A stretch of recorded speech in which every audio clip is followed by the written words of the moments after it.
Hello, today I'm in Kia Rio. In this video I'll show you all steering wheel buttons functions.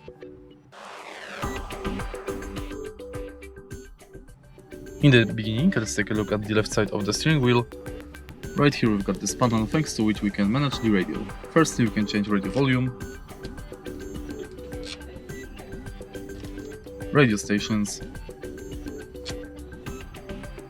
then we can change radio source,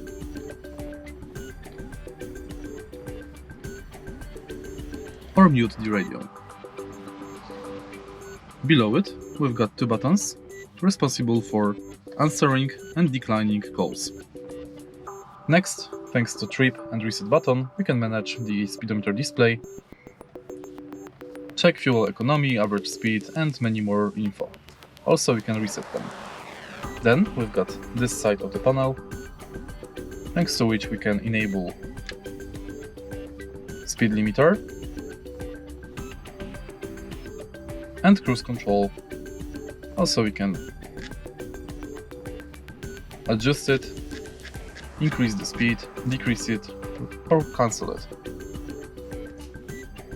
Of course, if you press right here, you'll use horn.